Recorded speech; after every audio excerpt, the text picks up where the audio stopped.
today. You're welcome as we sing songs that uplift our very beings.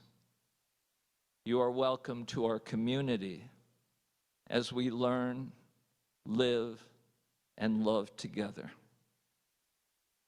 All are welcome as we worship that which gives us each meaning and value. No matter what you call this building, this hour, or this gathering of people, we worship as one body, illuminated by the light of the chalice. Those on Zoom will be muted during the service, and any comments that you might have, please put them in the chat box, your cares, your concerns, your celebrations, and do that during the meditation time. At the end of our service, we all be invited into small groups, those of you on Zoom, for reflections and connections. And now we will hear a few words from Chris Hillen from our board.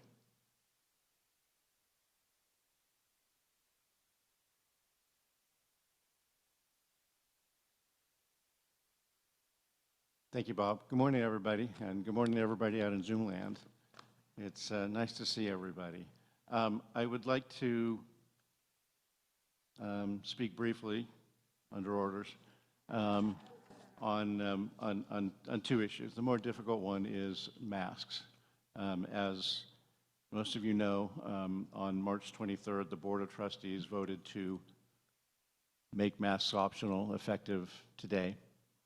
And then a few days ago, the board decided to, working with Reverend Karen, to delay that so that we could think through some of these difficult issues and how to implement them.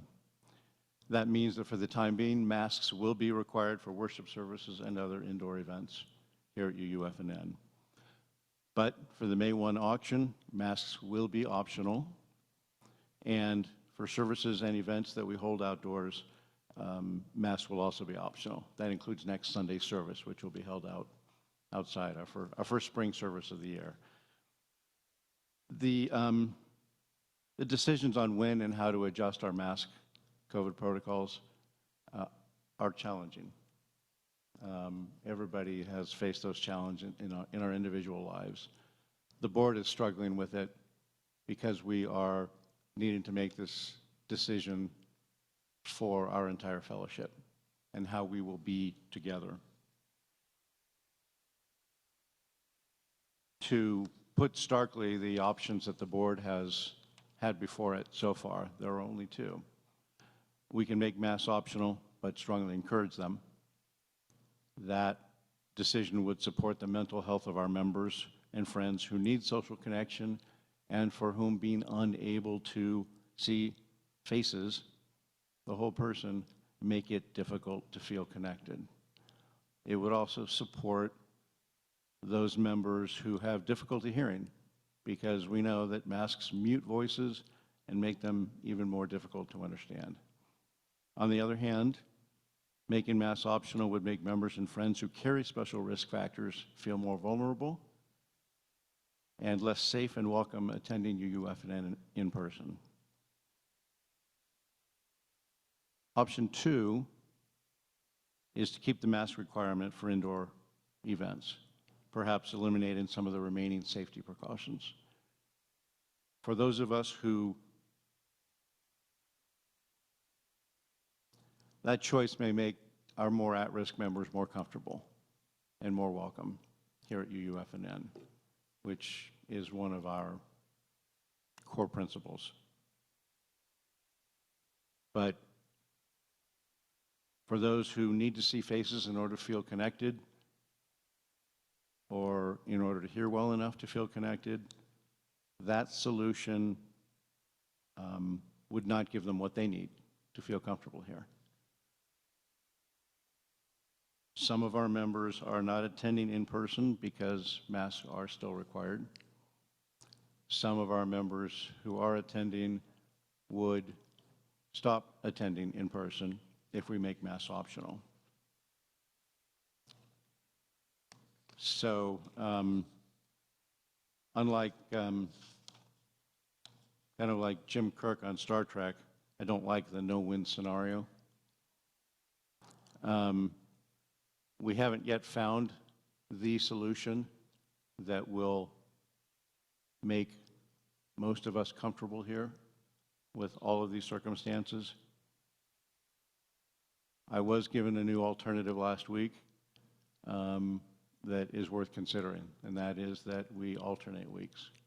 Masks will be optional this week, masks will be required next week, and give folks across our spectrum different opportunities to be here on different Sundays. That alternative never occurred to me, and I'm convinced that there are probably some other alternatives out there that we have not considered.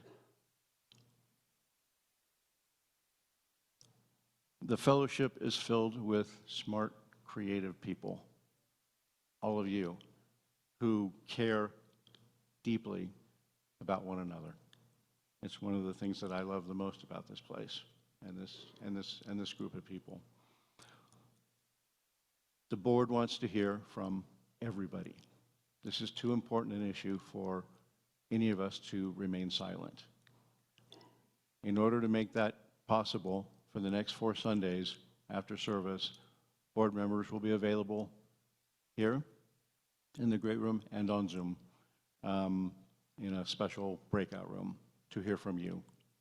We want to know what ideas you have that we should and can consider that might make it possible for all of us to feel comfortable here, given the different circumstances that we all walk in that door with. We want to know, do you favor making masks optional or keeping the mask requirement in place? Are you not attending right now because of the mask requirement? If we make masks optional, would you stop attending or stop participating altogether? These are really, really hard decisions. The members of your board have struggled with them. We've had some very difficult discussions. And the admiration I feel for my fellow board members has only grown as we've had these hard decisions. They have educated me, which is not an easy task.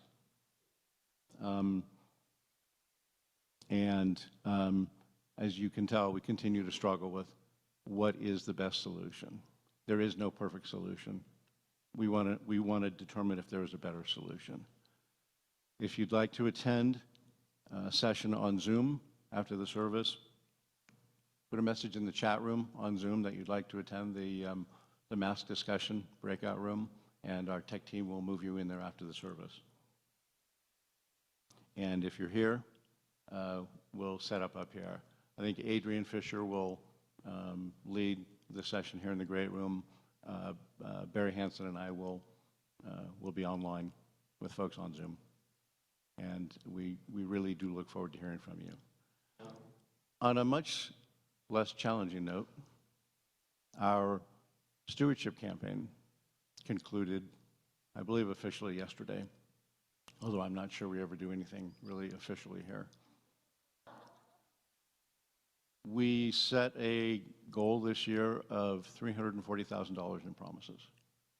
And just between you and me, that was a stretch goal. I don't know how many of us thought we could actually get there. You guys got us there.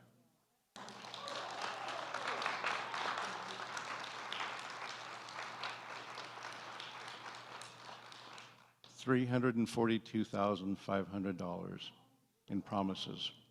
That's $30,000 more than was pledged last year, and I believe more than we've ever received.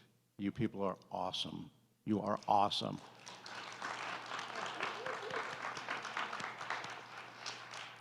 Because of you, the budget for next year will include funding for our social justice programs. We'll begin saving for some of our regular periodic big expenses that we have to incur, and we have a great year ahead of us. Thank you all very much.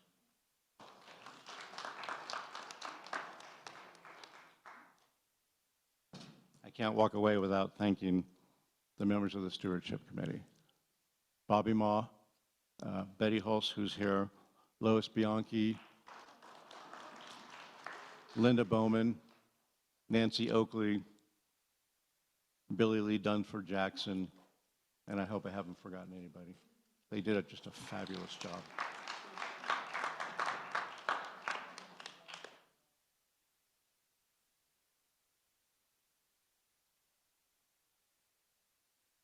So with all of that said, welcome.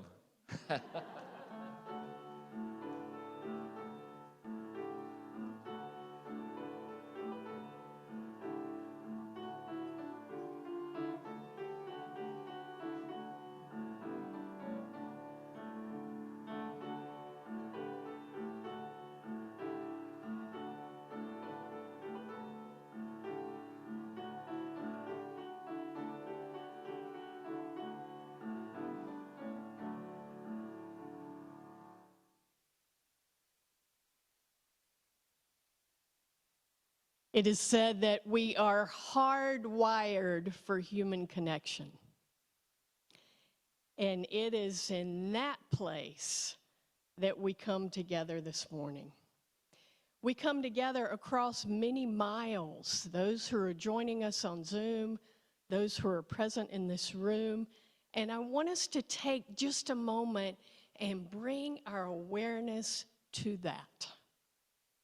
The mystery and the miracle that is human connection.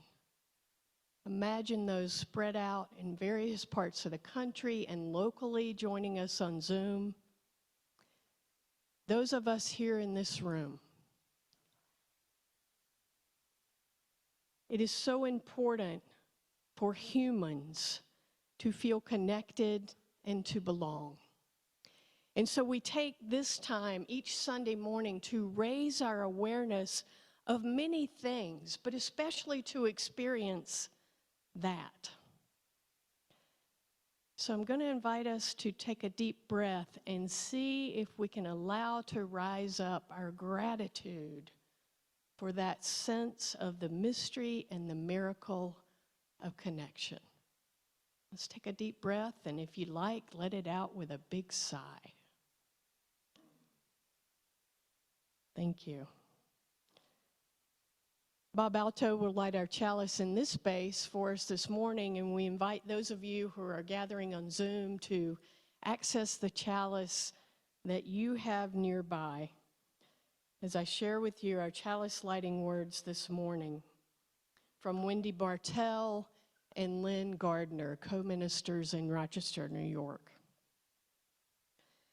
From our separate joys and struggles, we come here to find the peace of balance, the blessing of restlessness. All are welcome.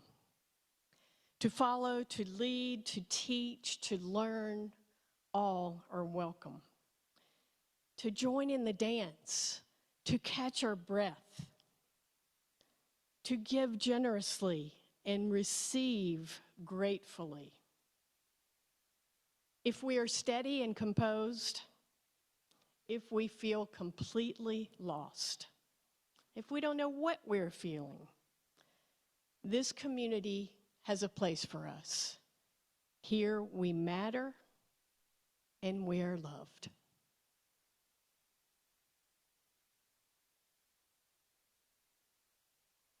I'm excited about our presentation of our opening song this morning. It's a classic by Mary Chapin Carpenter, and I think you'll notice that it's written from the space of a relationship, but I invite you also to notice that I think the meaning can be much more expansive than that.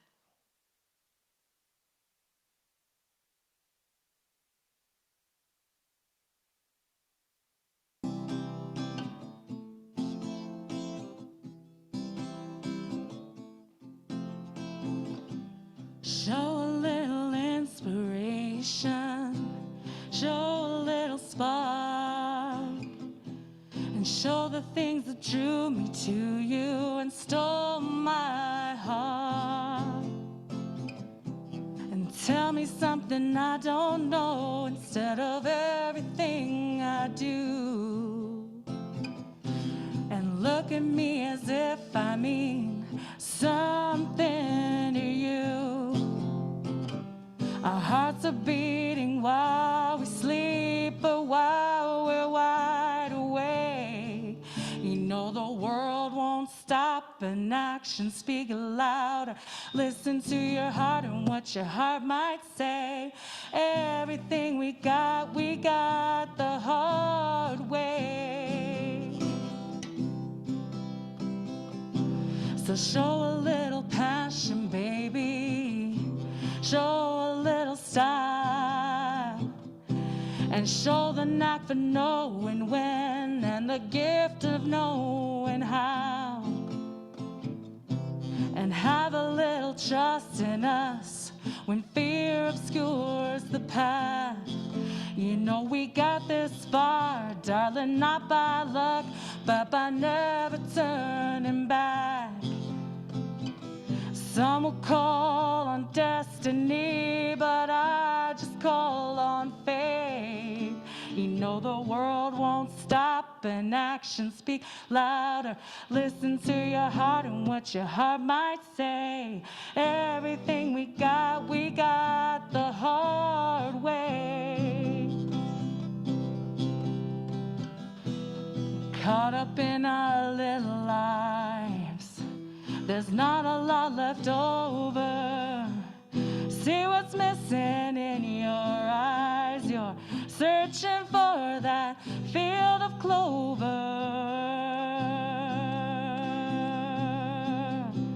So show a little inspiration.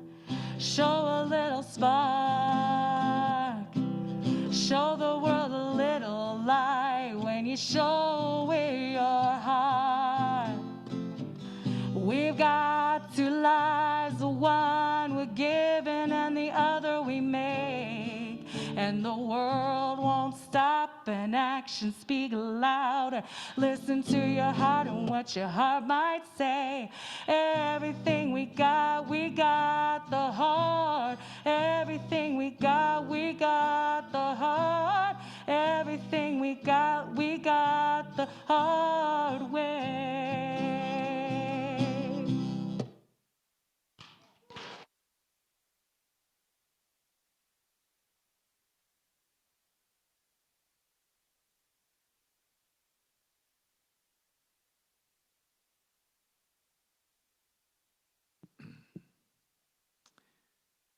I Want to Be with People by Dana E.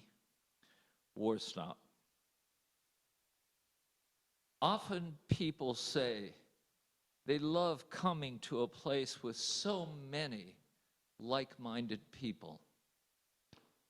I know just what they are getting at, and I know they aren't getting it quite right. I don't want to be with a bunch of people who think just like me. I want to be in a beloved community where I don't have to think like everyone else to be loved, to be eligible for salvation.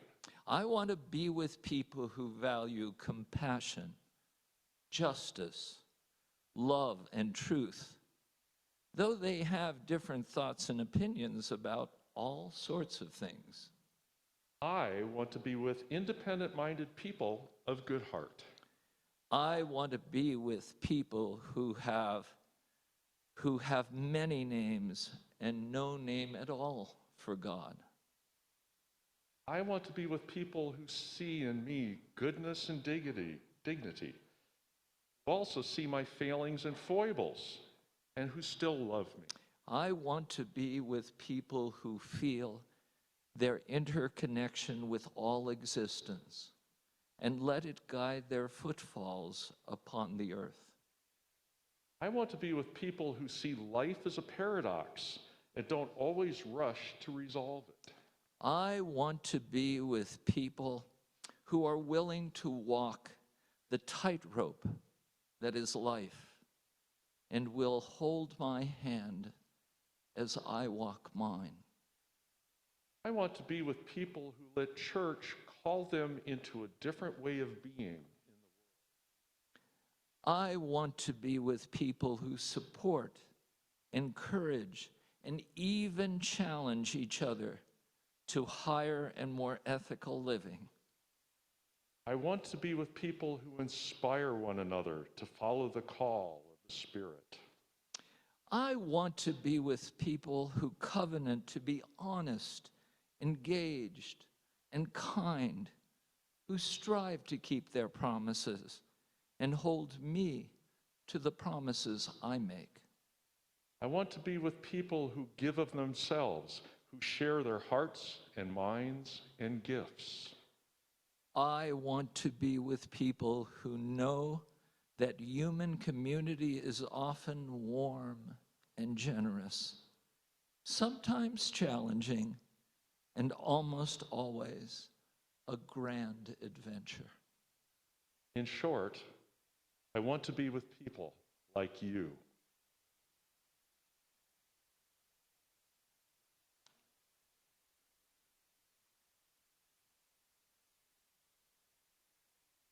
And the world won't stop, and actions speak louder. Listen to your heart and what your heart might say. Everything we got the hard way.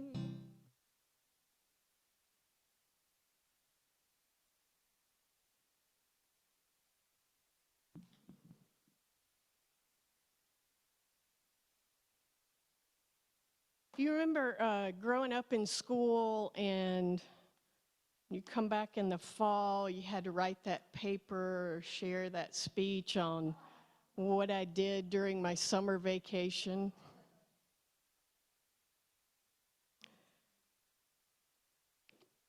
This is not exactly like that, but maybe a little bit. I want to share from my heart to yours today a little bit about my experience of my sabbatical. Some of you know that my wintertime passion is skate skiing, cross-country skiing in the woods. And I made a very important, for me, discovery while I was out, and that is that a nonprofit called Nevada Nordic grooms for all manner of cross-country skiing, kilometers and kilometers and kilometers of trails up on Mount Rose at Chickadee Ridge. It's kind of a well-kept secret, but wow, is it paradise. I had been going over to Truckee to do this up until I made this discovery, luckily, on the beginning of my sabbatical. And you can make your way up to Chickadee Ridge, and there are views of the lake up there that are just absolutely stunning. And yes, the chickadees very much want to be fed out of your hand if you just happen to have some birdseed in your pocket.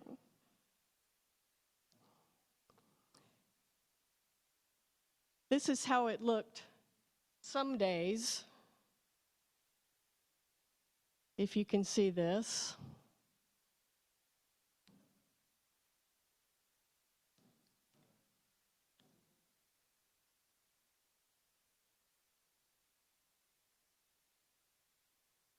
Yes, please.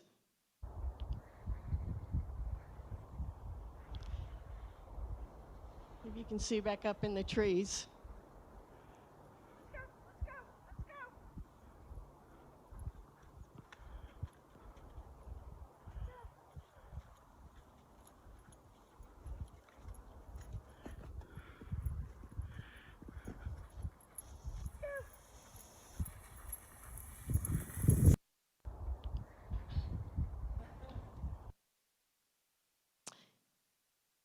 Zoe didn't get to go with me all of the time, but We had quite some adventures, and she has taken to, her favorite thing is to pull me at full speed downhill around curves. And you know how much I love adventure, so that's okay.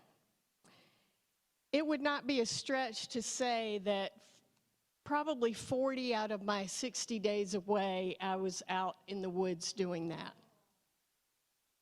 either in Truckee or up on Mount Rose. And 40 days in the wilderness seems like maybe I've heard that in the past in a few other places at this time of year.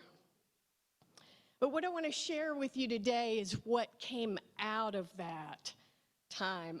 Some things, some revelations, some learnings of my own evolving faith, reconnecting with some truths about my faith. And so I want to begin by asking you, what do you think of when you think of what might be the opposite of faith? What do you think of? Just ponder that for a minute. What might be the opposite of faith? Anne Lamott asserts that the opposite of faith is not doubt, but the opposite of faith is certainty. Just try that on for a minute. The opposite of faith is certainty. So maybe in uncertainty, where we lean is our faith. So I want you to try on that lens as I ponder with you this morning. Just a few things that I came to during my time in the wilderness.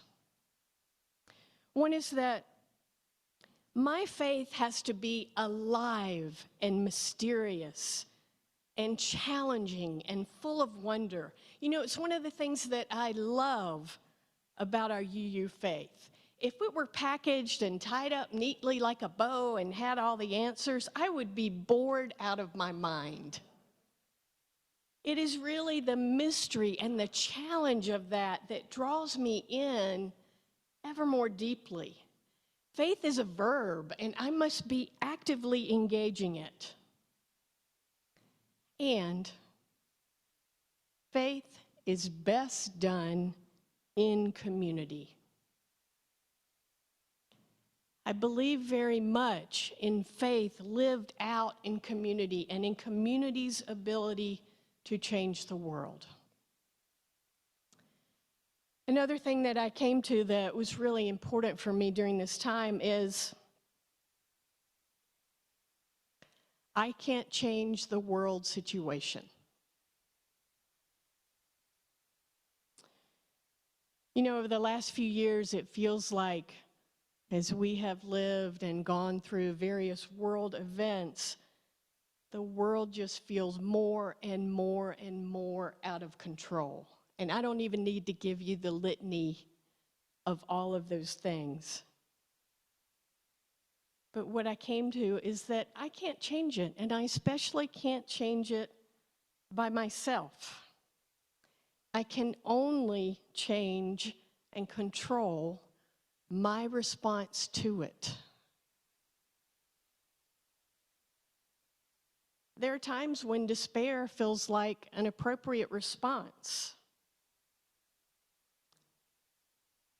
And whenever I'm at the edge of despair, I think of this metaphor that serves me in my meditation practice. And that is, you know how when you're meditating and you kind of watch the thoughts go by? And it's important to be aware of those and just notice rather than get in the car with one and drive off with it. You know what I'm saying? And completely forget that you were meditating or what you were about. And I do that all the time. But when it comes to the world, I think how much we get involved in that spiral and the what ifs and where we put our focus is important.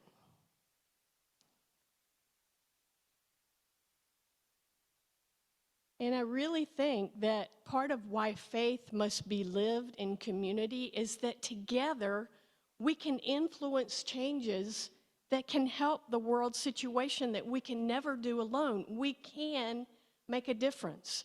So the antidote to despair for me is living out our faith, our active verb faith in community.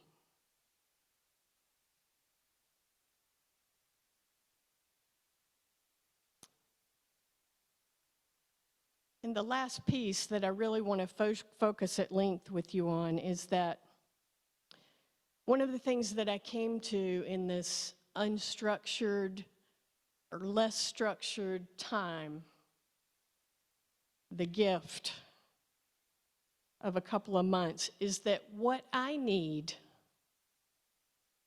is to live a reflective life. A life that connects not just with that which is larger than myself, but deeply with myself. Faith has to be lived and not just reflected on, but to be lived, I have to live a reflective life. I need to have some space between the logs. And I think that there's a sweet spot between too much busyness on one hand and a completely reflective life. There's a sweet spot in there where there's just enough busyness and structure and time, but plenty of time for reflecting and just being. And I gotta say that this is one of the great ironies and conundrums, because ministry really needs to be a reflective life. And I find it nearly impossible to be that. I've met a couple of colleagues over the years who say that they were living a reflective life, or who thought they were, and I always wonder, what are they not doing? I'm so suspicious of that. It's a conundrum that I intend to continue to unlayer and pursue, because nevertheless, what I need is to live a reflective life. And what I really need to live a reflective life is to be outdoors a lot.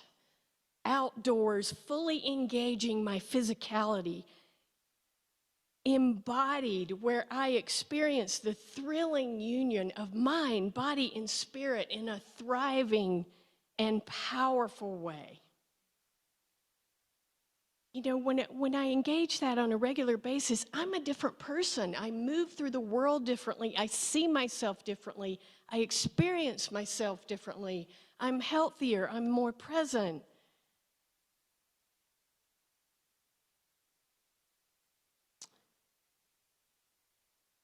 When I am out skate skiing, it's like, you know, and my heart is beating, and my whole body is engaged, and there's some exhilaration coupled with some pushing the limits and striving, and it feels to me like I can almost feel the fresh oxygenated blood getting into all the hidden corners of my body and being, and refreshing them, bringing new life, new vibrancy, making me more healthy. Sometimes, profoundly, the breeze and the chickadees with their sounds and the trees and the snow are singing to me my deepest joy. And sometimes, my body feels cranky and tired, and I'm not sure I want to be out there at all.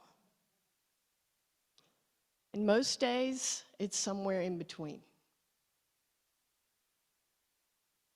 But whichever it is, I know that it has great benefit for my health, my mental health, my body, my spiritual health, my emotional health. And what this has brought me to is it's kind of the same thing in spiritual community. We come together on a regular basis to be refreshed, to have ourselves renewed, to find that vibrancy, to be nurtured, to be changed and recreated and made over by this time and space in community. And I know that not every Sunday might feel quite that profound, but there's still mystery and magic in coming together, is there not? I think we can trust that. I think we can have faith in that. And part of what it means to be UU is that we're not going to love everything all the time, because we're not I church. We strive to be we church. Do you understand what that means? It's not just all about what I want. It's about who we are together. It's about trying to find the greater good, which is why we're taking a little more time with the mask process, to have some more process around it so that we can attempt to find that greater good that speaks to we church, not just I church. And so back to this embodied metaphor, the other thing that I think happens in my body, and I don't think I'm too far off, is that in my cells is this fresh oxygenated blood finds all the hidden places and dark corners, and when I'm stretching afterward, and it feels like it helps my immune system move out those toxins and free radicals and viruses and bad bacteria that are lurking in the tight places and hard to reach. And the more fresh oxygenated blood there is, and the more I help that with stretching and allowing that to flow through, I think kind of the same thing happens in community. Sometimes community is like a mirror, and we get the opportunity to do the work to move some things out in us that are not healthy for our well-being, and maybe not healthy for those around us. Maybe like our reactiveness or whatever it might be. I really hope that while I was away, you were able to connect into your own deep dive into our Unitarian Universalist faith that was our worship series. And I hope that you found a new knowledge, some things to embrace, some revelations, some ahas, and some challenges.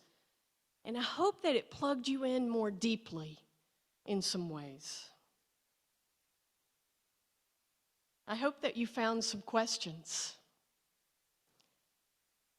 I hope that, like the poet Rilke advises us, you found some ways to live into the questions.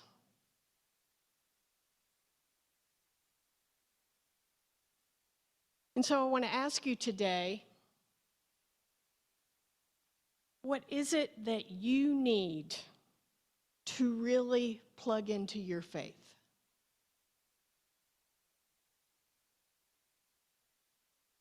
I feel like I've discovered a big part of what I need. And this has been a lesson that I have learned over and over and over again that slips away, and then I have to return to it. What is it that you need to really plug into your faith, to renew it, to deepen it, to give it new life? In these days, our faith is necessary. As our UUA president, Susan Frederick Gray, puts it, these are no times for a casual faith. These are times for a faith that is literally our salvation. And so I invite us to reflect intentionally on what we each need to really plug in, to have our faith be something that matters to us, that's growing and vibrant, that we notice it, we engage it. And then we have ideas about how UUFNN can facilitate what you need to more deeply engage your faith. I would sure like to hear your thoughts. I would like to know what that is, so that we can ever more be a community where our faith matters, engages us, teaches us, raises even more questions and mystery. May this be a season for all of us, individually and collectively, to really plug in and deepen our faith, a faith that is life-saving for us in these times. May it be so. May we make it so. Blessed be.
Now is the time in our service where we share and have the opportunity to share our bounty with each other. Your generosity, whether small or big, does make a difference. We will pass the basket here in the great room, but you can also do so, give your donation, by virtually texting 73256, putting UUFNN in the message box and hit send. Then follow instructions to provide your offering. You can also mail a check to the office at 780 Del Monte Lane, Reno 89511. The most convenient way, of course, is to sign up for automatic giving. Please contact the office and Carol will send you an automatic draft authorization form. As usual, we share our offerings with a nonprofit, and our nonprofit recipient for April is Safe Embrace. Safe Embrace is part of course, April designation as Sexual Assault Awareness Month. Safe Embrace tries to end the cycle of domestic and sexual violence with prevention and intervention services. It is the largest safe house in the Reno-Sparks area. It provides meals, transportation, counseling, recreational activities. There's a 24-hour hotline, and their goal is to help victims of human trafficking, domestic abuse, and sexual assault become survivors. In these times of change and transitions and anxiety and challenges, our UU spiritual community has kept us alive and thriving through the gifts that you have given. We've had phone calls, meals, active outreach. We have the Borderlands Justice Team. We have the Reno Posse. We have love and compassion as we have gathered together. So think of these things as we let our offering begin.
Will you please join with me in the dedication of the offering to the work of this fellowship, which is helping more people grow in love, faith, justice, and joy. We dedicate ourselves, and these are offerings.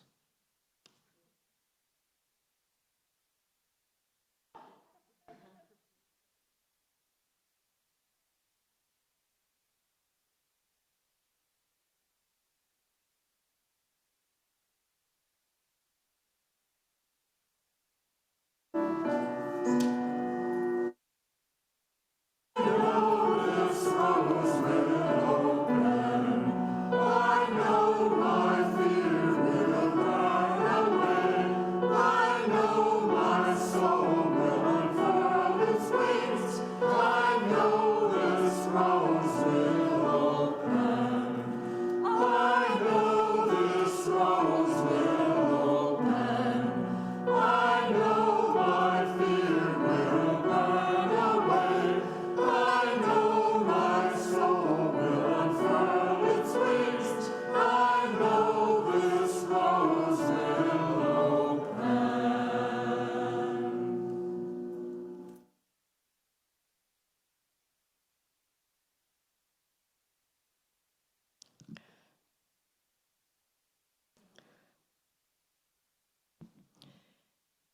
in a world where spring is having some false starts, as usual in northern Nevada. Maybe we resonate with some false starts that are happening in our lives, in our hearts, in our spirits. And whether we are already bursting forth into bloom or whether we are hesitant or maybe not finding our way. It is from any of those places that we gather hearts, minds, and spirits for a time of community prayer and meditation.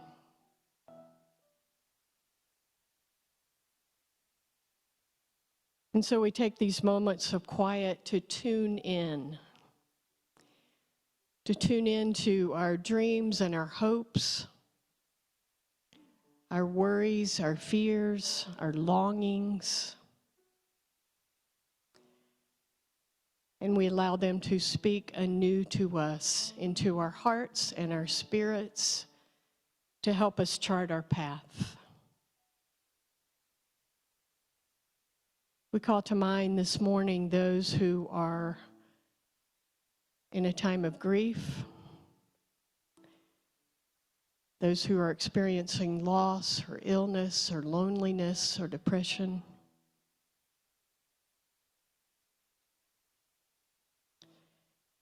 And we multiply our joy by being with those celebrating anniversaries, milestones, birthdays, looking forward to graduation.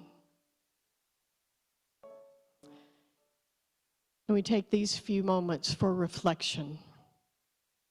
And those on Zoom are invited to record what is on your heart in the chat in these moments.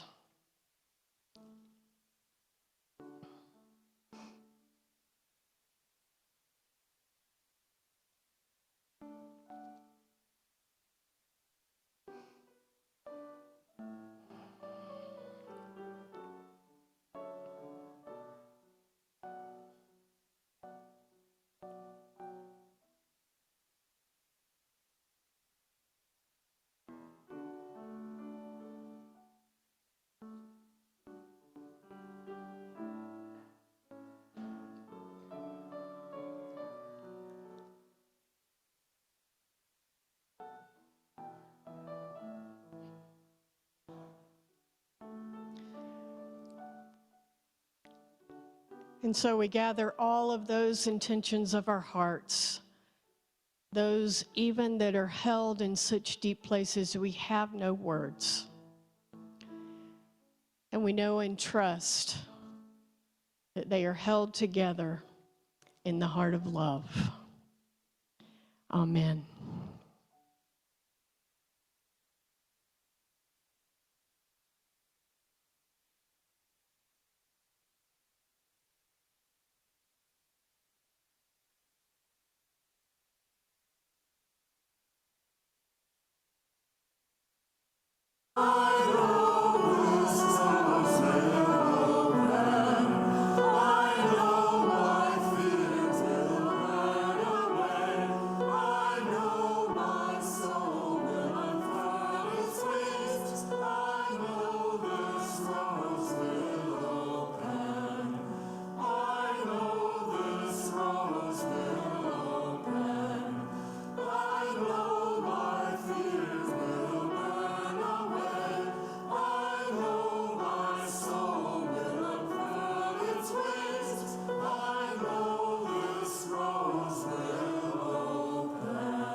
I see a garden blooming.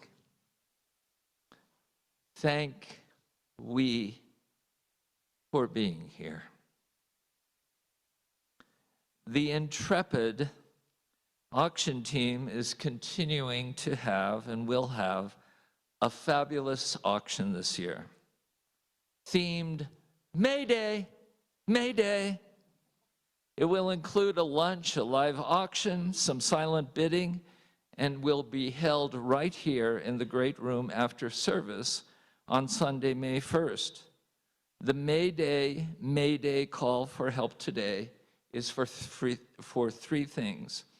First of all, donations of dinners and events. Talk to Kathy and Nancy at the donation station today out in the lobby, or send your donation description to the auction email listed in every Thursday e-announcement. Number two, donations of small items to be put in baskets. Drop them today or next Sunday in the donation station.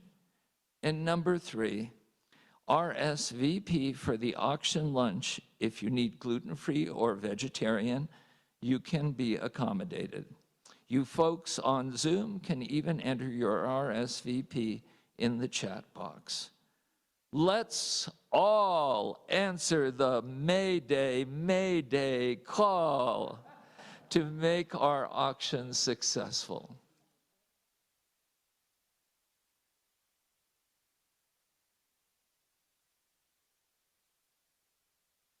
Kristen has a very important announcement for us this morning.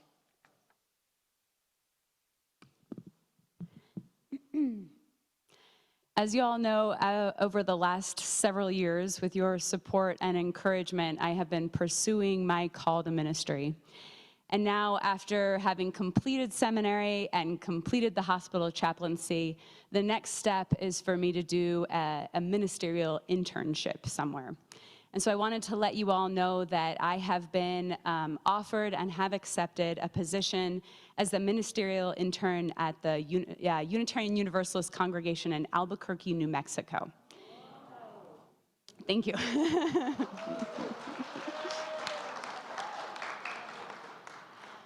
So I begin in August. My last day with all of you will be July 15th. And then Jason, my husband, and Matilda and I will be moving temporarily to Albuquerque, New Mexico towards the end of July.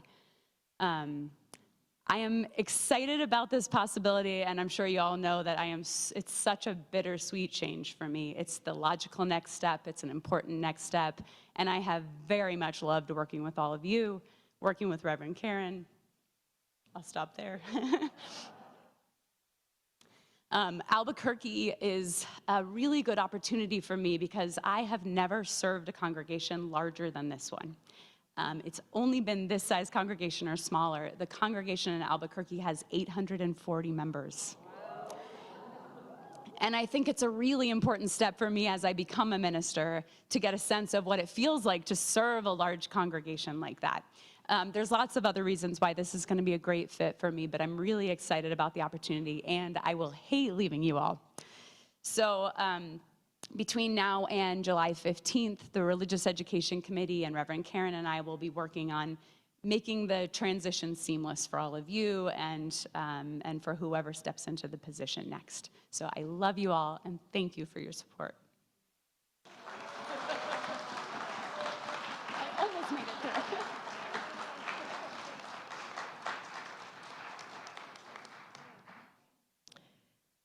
We knew that this day would come,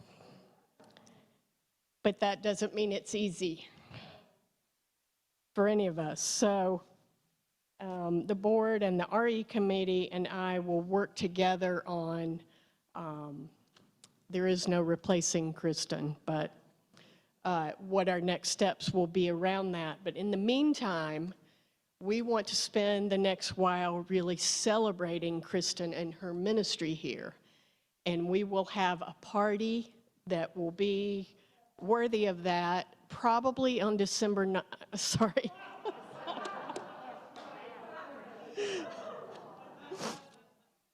Let's try that again. Probably on June 19th. So look for more details to come about that, but we will want to celebrate Kristen's ministry here and give her a grand send-off for her next steps. We think on December 19th. God.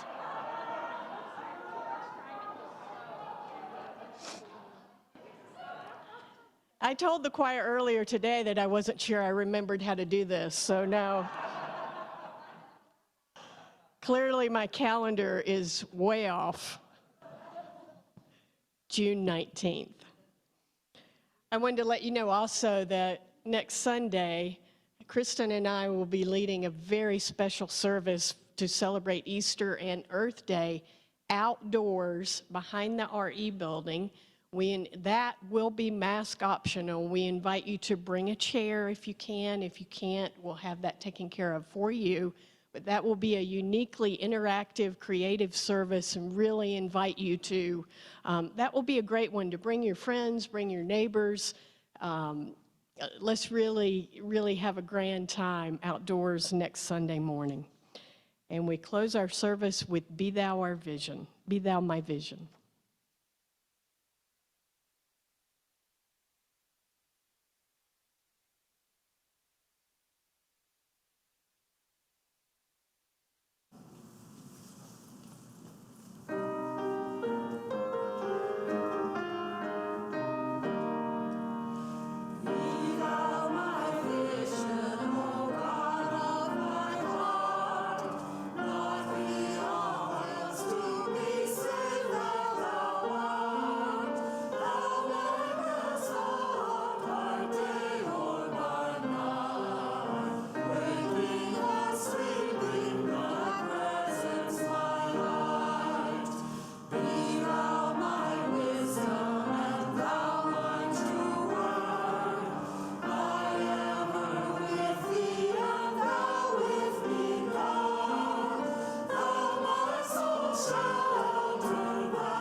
Others, would you rise and embody your spirit to receive the blessing?